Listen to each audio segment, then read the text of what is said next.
Welcome. My name is Gina, and amongst the many roles that I have, I am in the privileged position of being a clinical psychologist working here on the Gold Coast in Australia. And what I've decided to do is to put together some videos that would be focused on increasing emotional well-being, just general life well-being. And the first of these is going to be looking at different ways in which we can approach challenging situations. So there are no shortage of challenging situations in life. So where it comes to a challenging or negative situation, what I mean is those situations where we experience intense, or in at least Western culture, we refer to as negative emotional reactions. So those will be the emotions that feel really quite unpleasant within our bodies. So anger and shame and sadness and fear, anxiety. That's really the area that we're focusing on today. When we're in situations and we are experiencing these emotions in an intense way, what can we do? So, roughly speaking, we can think about there being at least two different ways of approaching this situation. And on the one hand, we can react, and on the other hand, we can respond. Now, it's important to remember that neither one of these is better than the other. We have both of them within us because we need both of these ways of dealing with situations. So if you think about reacting, when we react, we do this automatically. We do this without any conscious thinking. And this is not a bad thing, because if we are walking down a country path and then a snake slithers out in front of us, then we want our bodies to automatically respond, that the intense fear that we experience will stop us dead in our tracks. And that is designed to keep us safe. And it's, if you think of it like this, that emotions come first and they come fast, and this emotion, the fear that's come up, has come up to protect you from harm. It doesn't include the thinking part of the brain in the equation, and that's for good reason. You don't want to incorporate a part of the brain into the decision making that's much slower and uses a lot more energy to then think about, well, what might some of my options be with this snake here? By the time you've had a chance to think through all those options, the snake has already taken you out. So there is an effective survival reason for that to be, for the emotion to take over your brain at that time.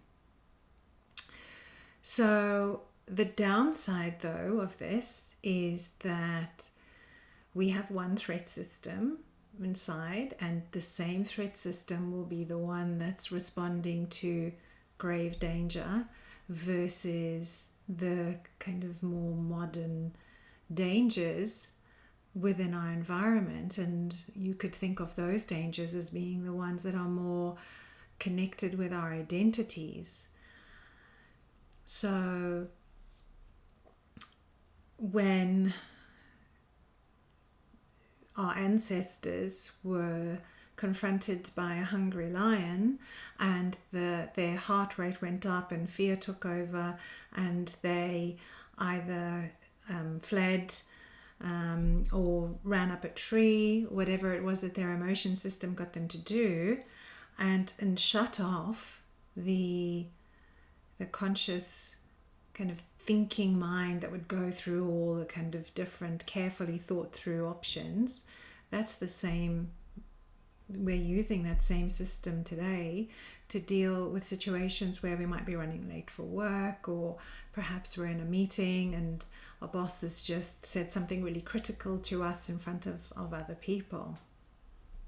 So in those kinds of situations, in our modern situations, say where we're in the car and we're stuck in a traffic jam, then reacting in ways such as freezing or fighting or running away are not actually effective reactions. So it's in these situations that we do not want to then be automatically reacting. We want to have a way of slowing things down, of being able to take a step back, of actually being able to respond where we are able to incorporate the wise part of our brain into the decision making. So not just the emotional part of the brain, but also the wise decision making part of the brain too. And in this regard, there is a useful strategy referred to as "you need to name it to tame it" by an American psychiatrist, Dr. Dan Siegel. And here we can name the emotion that's coming up just as well. Here is anger. Say if we're in that meeting and the boss has just said something really condescending towards us, and then by naming it, actually we start to decrease the intensity of that emotion. So essentially we're wanting to add in a pause there and a way of slowing the whole process down that gives enough time for the wise thinking part of our brain to kick in. So in the area then of responding, I think of there being, again, at least two different ways in which somebody could respond. And I like to think of them as being two different branches. And again, neither of them being, one being better than the other, but essentially both of them being options that are open to us depending on what would work best in any particular situation. So the first order approaches, these would be the ones that work within the current rules of how our internal systems are currently set up. So the current rules by which we are living our lives. So generally we could refer to these as being self-control or kind of willpower powered strategies for dealing with the negative emotions that can surge within us during these challenging moments. So in order for this to be effective, we really need to have a certain level of self-monitoring taking place so that we can actually notice when these negative emotions are surging or beginning to surge within us. And then once we notice that, then we can incorporate whatever number of strategies we have selected. So we may decide to do a calming or perhaps a refocusing strategy just to help us settle enough in order to be able to use the wise and rational part of our brain to choose how we're going to respond to the situation.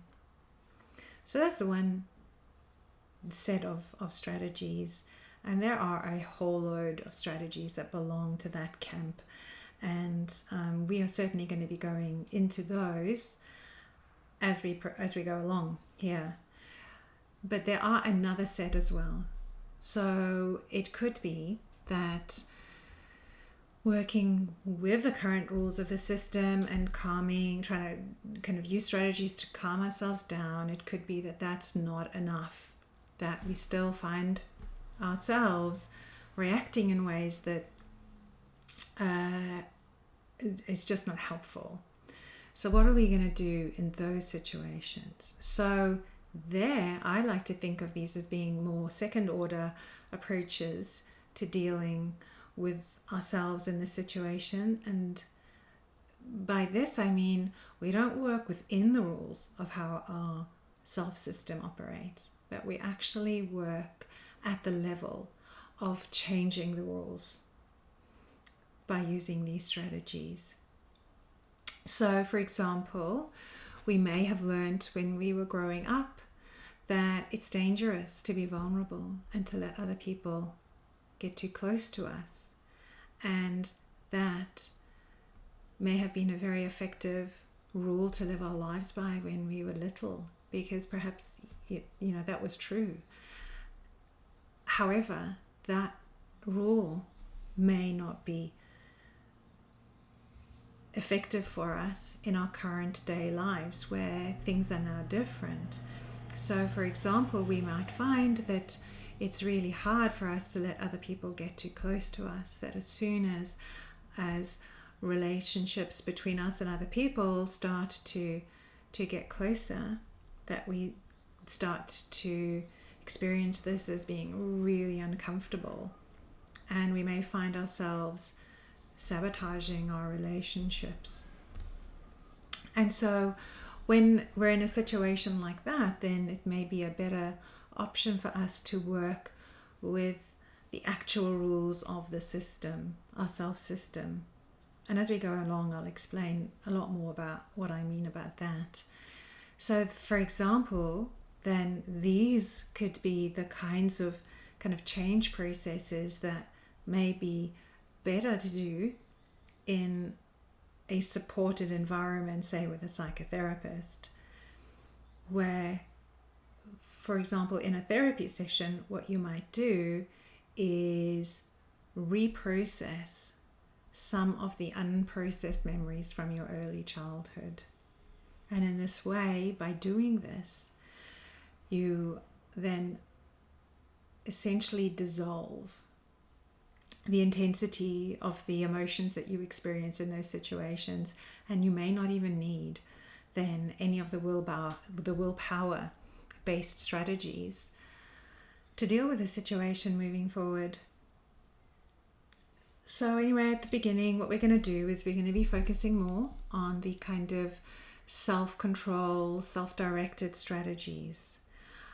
These are the kind of strategies that anyone can use and would benefit just most people, and a whole lot of them. When we talk about them, you'll realize that you're using quite a bit of them already, and you might just want to augment things, or you might just learn some others to put in your toolbox as well. So we're going to go through some of the strategies that I have found useful myself, or those that I've been working with have found useful. However, just as a reminder here, that the focus is always to take care of your own well-being along the way. And if there's anything that you ever do as part of this series that leaves you feeling more stressed, or you feel the practice is too disturbing, then I really would recommend that you seek the support of a licensed mental health professional and not go it alone. These things that we are going to be going through, they're not designed to be psychotherapeutic in nature. It's more of kind of a self-help, kind of building emotional well-being type things. And as we go along as well, I will also try and include some things that may be just little pointers that could suggest that it might be good to do this with the support of another person. And depending on how much emotional intensity is connected with that. It could just be a friend that you meet with, or it could be somebody who's professionally trained. Okay, so that is the end of this talk. And what I'm going to do next time is to delve into our emotion systems.